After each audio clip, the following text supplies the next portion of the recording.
Hey kindergartners, this is Music with Joe Read Aloud. So today's Read Aloud was the very first story I read to you back in the fall, and this is usually the story I read first to all the kindergartners because it's short and it's pretty funny, and I think you'll like this. It's called Froggy Plays in the Band.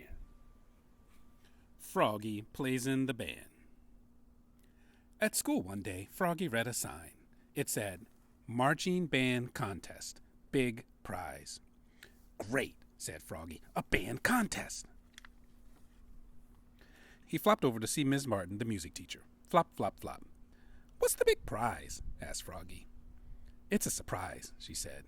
If you and your friends start a marching band and compete against other schools in the Apple Blossom Parade, you can win the prize.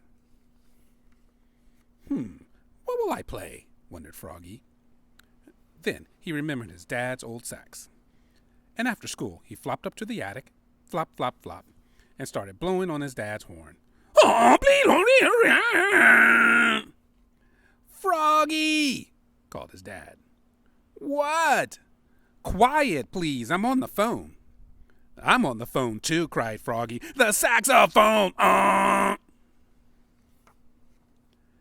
The next day, Froggy got his band together and they practiced in his yard. Max on drums, Leah on triangle, Emma on recorder, and Hannah, her twin, on cymbals. I want to join too, said Froggalina. What do you play? Asked Froggy. Nothing, she said, but I can do this. And she twirled a baton, tossed it high into the air, and caught it behind her back. Ta-da!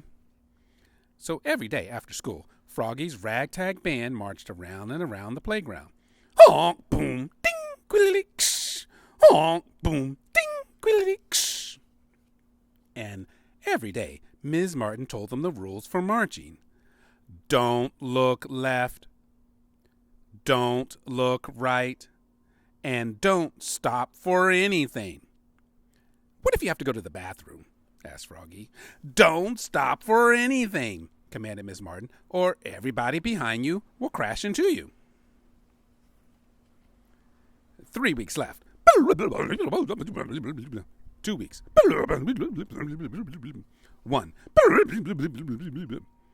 Froggy practiced marching everywhere, even in his sleep. At last, the big day came.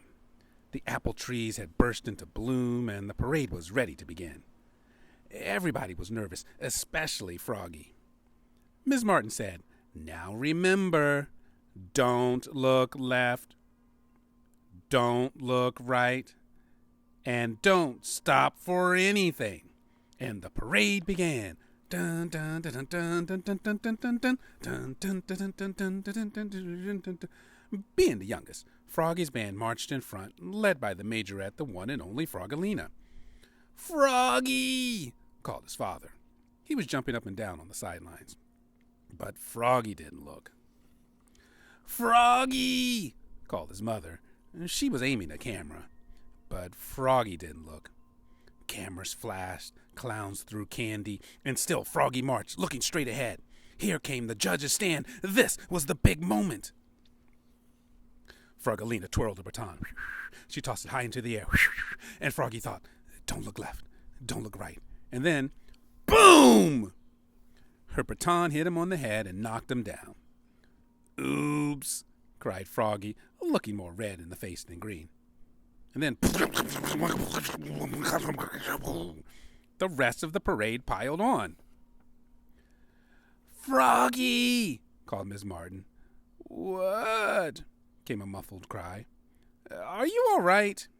And Froggy crawled out from the bottom of the heap and said, Don't stop for anything! And he started to wail a wild swamp tune on the saxophone. The rest of his band joined in, and everybody danced in the street. And when the judge's vote came in, Froggy's ragtag band had won a special award. Coolest marching band at the Apple Blossom Parade.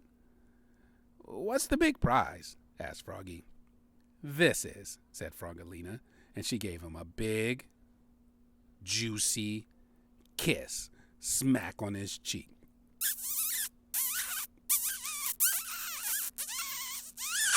Yeah! And then the judges gave Froggy and his band the real prize, a big golden trophy in the shape of a saxophone. "Yes!" cried Froggy, and Froggy's ragtag band played one last time. Honk, boom, ding, quiddly, ksh. Honk,